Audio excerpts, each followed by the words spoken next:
ফরিদপুরে নানা আয়োজনে পল্লী কবি জসিম উদ্দিনের ১২২তম জন্মবার্ষিকী পালিত হয়েছে। এ উপলক্ষে বুধবার শহরের আম্বিকাপুরে কবির পারিবারিক কবরস্থানে কবির সমাধিস্থলে পুষ্পস্তবক অর্পণ, দোয়া ও আলোচনা সভার আয়োজন করা হয়। কবির জন্মদিন উপলক্ষে তার কবরে জেলা প্রশাসক ও জসিম ফাউন্ডেশনের সভাপতি কামরুল হাসান মোল্লা, পুলিশ সুপার আব্দুল জলিল সহ বিভিন্ন সামাজিক, সাংস্কৃতিক ও শিক্ষা প্রতিষ্ঠানের পক্ষ থেকে পুষ্পস্তবক অর্পণ করা হয়।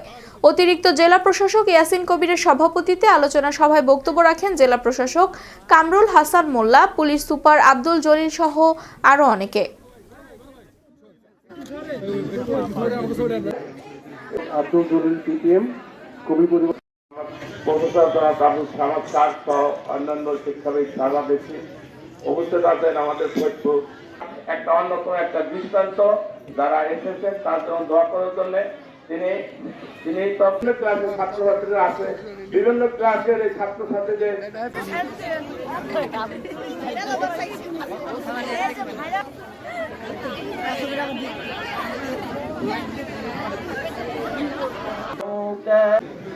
জন্য আমি